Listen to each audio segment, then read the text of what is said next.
네, 여러분 반갑습니다. 이명표 칼럼입니다.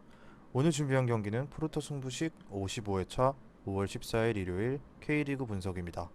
첫 번째 경기는 인천 유나이티드와 전북 현대의 맞대결이고요. 두 번째 경기는 수원 FC와 제주 유나이티드의 맞대결입니다. 먼저 인천 유나이티드와 전북 현대의 맞대결부터 살펴보도록 하겠습니다.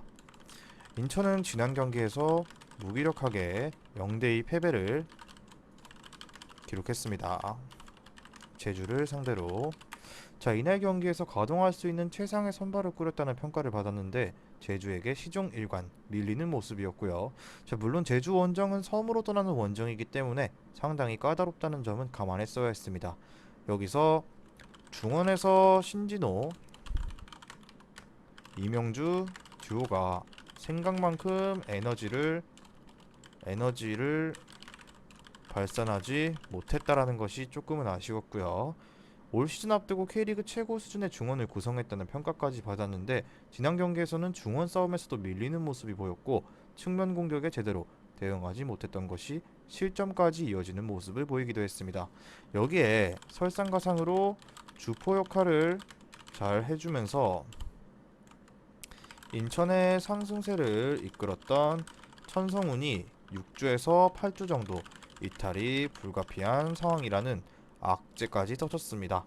자, 지난 경기에서는 에르난데스가 원톱으로 나오긴 했지만 중원에서 밀리면서 경기에서 보여줄 수 있는 영향력이 그렇게 높지는 않았습니다.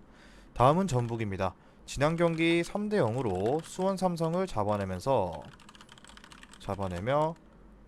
김병수 감독의 수원 삼성 데뷔전을 제대로 망쳤습니다. 자, 김두현 감독 대행의 첫 승리였고 인터뷰로 인해서 팬들의 신뢰를 잃고 있던 김두현 감독 대행도 상당히 팬들에게 좋은 평가를 들을 수 있게 되었습니다. 자, 수원 삼성에서 여러 가지 불운한 요소가 있었다고는 했지만 확실히 지난 경기 전북의 경기력에서는 호평할 요소들이 많았는데요. 자, 먼저 선수들에게 명확한 롤을 부여하며 선수들의 개인 기량에 모든 것을 맡기는 양상에서 어느 정도 벗어났고요. 뿐만 아니라 이로 인해 공격에서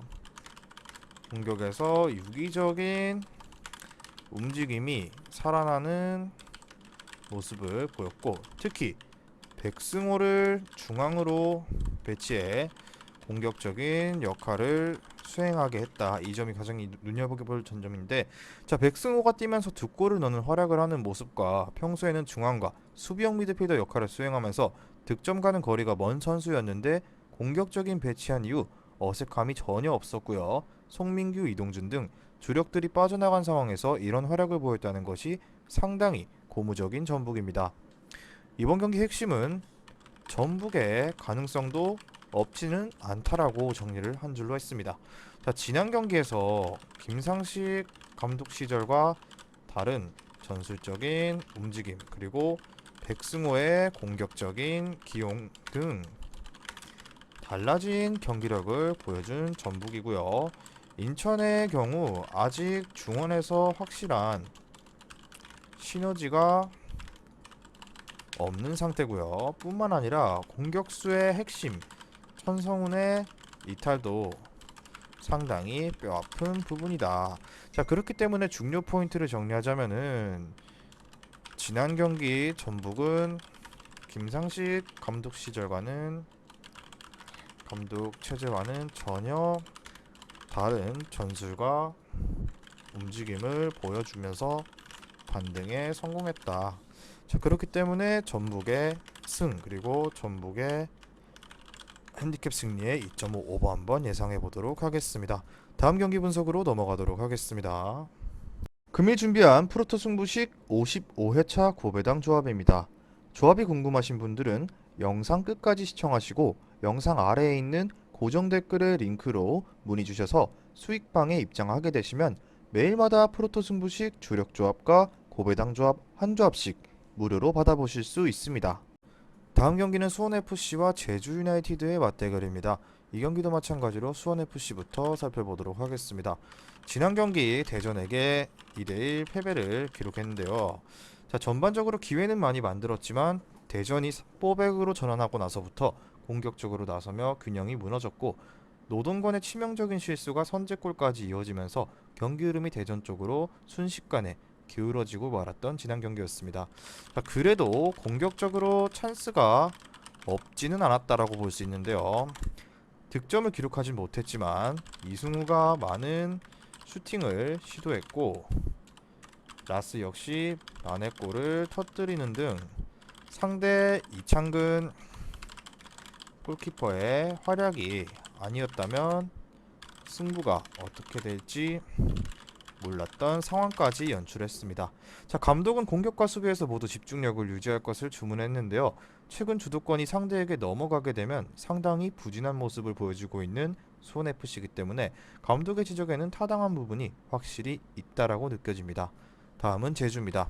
제주는 최근 4연승을 기록하면서 아주 좋은 페이스를 유지하고 있는데요. 다소 약세를 보였던 홈에서도 포항 그리고 인천을 잡아내면서 흐름이 상당히 좋다라고 볼 수 있습니다.